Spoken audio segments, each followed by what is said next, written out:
Hello friends, I am Dr. Gurneet Singh Sahani. Presently, I am working as a consultant neuro and spine surgeon in Fortis Hospital, Mumbai. Today, I would be briefing you about spinal cord tumors. Spinal cord tumors are an important part of the central nervous system tumors, comprising of about 0.7% of 1 lakh population throughout the world.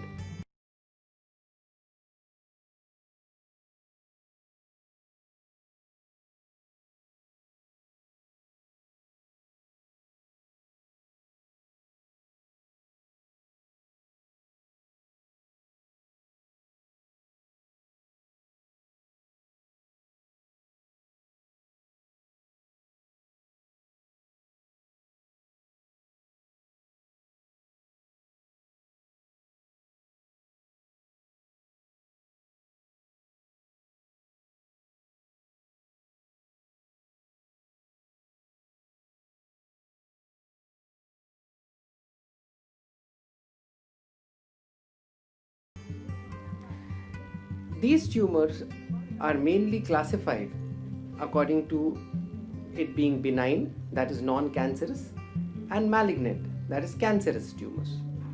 The non malignant or the benign tumors comprise about 70% of the total spinal cord tumors.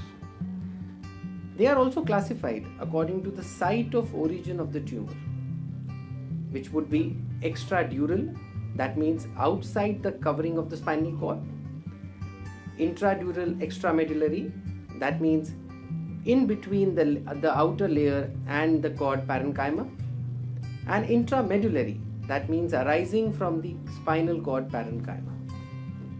The symptoms of these tumors also depends upon the site. The extradural tumor will cause severe pain to the patient, which will be more on moving and also at night, which are called night cries. The intradural extramedullary tumors will have shooting pain along the dermatome associated with weakness. The intramedullary tumors will have less pain as compared to the other two, but they will have more weakness, mostly bilateral on both sides, along with urinary incontinence. The diagnosis of these tumors are mainly done by an MRI with contrast, which will show we surgeons the exact size of the tumor, the site, and the plane in which we can remove the tumor.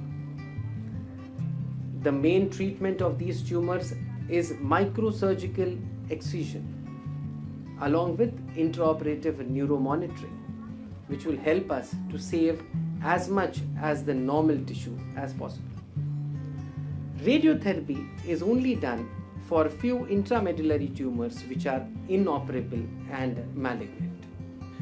Now I would show you some of the cases of spinal cord tumors that we have dealt in our hospital. The first case is an 11 years old child who had come with an intramedullary spinal cord tumor at the craniovertebral junction, having weakness of all four limbs and was unable to walk. After a microsurgical complete excision of the tumor, the patient showed good recovery and patient was able to walk after that. The second case was a 5-year-old Iranian child who had come with a bent spine or scoliosis. On evaluation, we found out that there is a large tumor which was intramedullary placed from the cervical to the lumbar region. A complete surgical excision of this tumor was done under neuromonitoring guidance and the patient showed good recovery.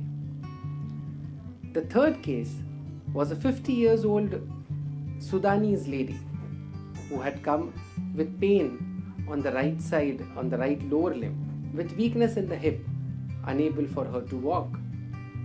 On MRI, we found that there is an intradural extramedullary tumor which was removed completely microsurgically. Patient was good after that and was able to walk. So to conclude, spinal cord tumors are curable if it is dealt in the right time and in the right manner. So for any queries regarding the spinal cord tumors and the management of the same, please feel free to contact us. Thank you.